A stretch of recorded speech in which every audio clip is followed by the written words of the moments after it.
हकीम जी क्या कर रहे हैं आप? हकीम जी सब ठीक तो है? ये तो गए। गए? कहाँ गए? ये तो यहीं पर है। रानी साहिबा, बस जिस्म यहाँ है, रूह तो गई जन्नत में। क्या? जी, जहाँ पनाह इंतकाल फरमा गए। क्या?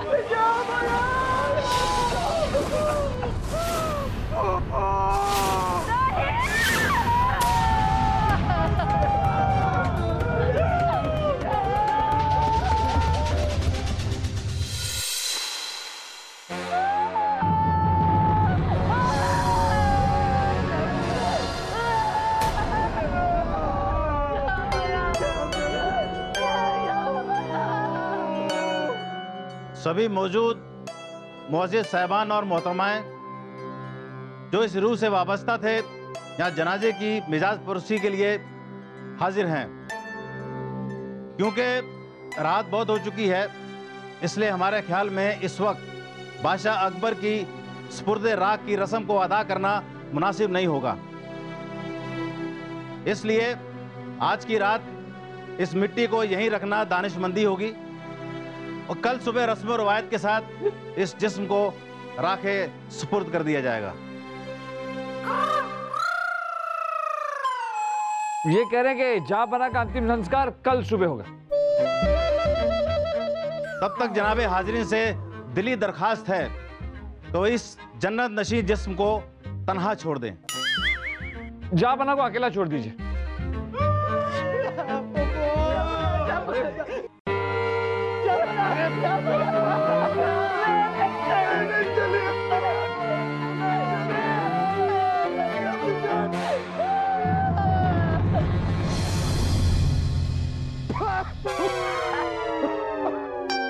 ये सब आप थोड़ा जल्दी नहीं बोल सकते थे? जन्नत नशीन, रवायत, स्पुर्दे राख, अखलाक, तुगलाक, ये भाषा बोलने की क्या जरूरत थी? खैर, बहुत बहुत शुक्रिया आपका हकीम जी, मौलाना जी। जहाँ पना हम हकीम हैं और हम मौलाना है खुदा के बंदे। माफ कीजिएगा, हम भी खुदा के बंदे हैं। कोई दवाइयाँ बेच के खुदा के बंदा नहीं हो जाता। 4 कलमे पढ़ के खुदा के बंदे हो जाते ये हैं। सारी बातें आप लोग बाद में कर लीजिएगा।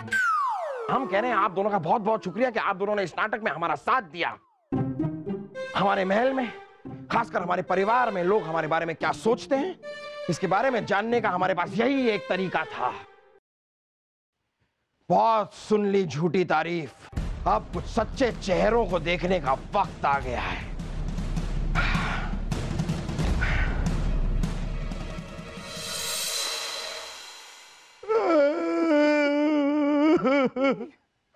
अब्बा हुजूर, आप कहाँ चले गए? आपके बिना हम क्या है? कुछ नहीं। कौन है? कोई नहीं। क्यों है? पता नहीं। और वैसे भी आपके होते हुए भी हम क्या थे? कौन थे? कुछ नहीं थे। आपने कभी हमें कुछ सिखाने की जिम्मेदारी समझी? नहीं, बस हमेशा हमें मारते रहे, डांटते रहे। कभी ये नहीं सोचा कि आपके जाने के बाद इस रियासत को हम ही संभालेंगे। अरे अब हम कैसे संभालेंगे इस रियासत को? हमें तो कुछ आता भी नहीं है, सिर्फ शाही खून है हम, शाही खून है हम कहना आता है। लेकिन देखना अब्बा हुजूर, हम आपसे भी महान बादशाह बन के दिखाएंगे। लेकिन कैसे? आपने हमें कभी कुछ सिखाया ही नहीं, हम कैसे बनेंगे? मुझे पता है सलीम भाई साहब कि वो मुझसे बहुत प्यार करते थे। हाँ, इतना प्यार करते थे तुझसे कि अपनी तलवार पर बिठाकर तुझे पकौड़े खिलाते थे। हा? अरे नहीं सलीम भाई साहब, सच में बुबू मुझसे बहुत प्यार करते थे। पर सच बात तो ये है कि मैं कभी उन्हें सच बोल ही नहीं पाया सलीम भाई साहब। हाँ, मैं मानता हूँ मैं कभी कभी उनके सामने बेवकूफी वाली बातें कर देता था, लेकिन कभी कभी नहीं तो पूरी रियासत जानती है कि मैं कितना अक्लमंद हूँ। लेकिन फूफू मेरी बेइज्जती करते रहते थे सबके सामने। आप मुझे सबके सामने कहते थे खामोश खरगोश। कहां से दिखता हूं मैं खरगोश? हाँ? क्या मेरी कोई इज्जत नहीं है? हाँ? अब अकलमंद कह गया मुझे। हाँ?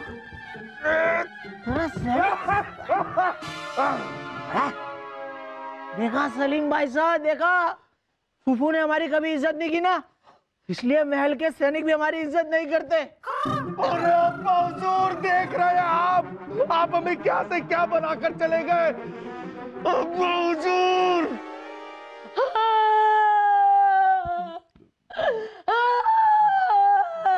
चले गए, हमारे जान बना चले गए। बहना बहना बस कीजिए, बस कीजिए।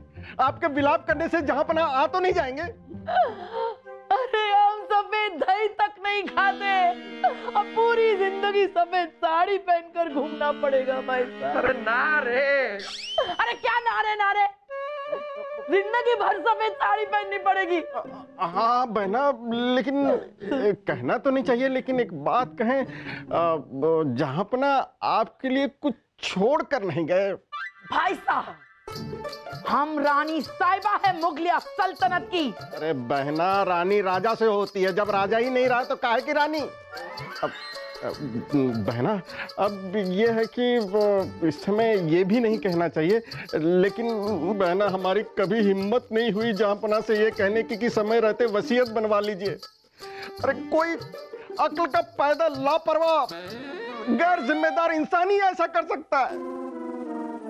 हाँ, आप सही कह रहे हो भाई साहब, बिल्कुल अकल के पैदल थे जहां पना। अकल के पैदल, लापरवाह, गैर जिम्मेदार, बस दरबार में बैठकर गला साफ करते रहते थे। खामोश खरगोश, खामोश। अरे काय का खामोश और काय का खरगोश, एक खरगोश भी नहीं छोड़ के गए।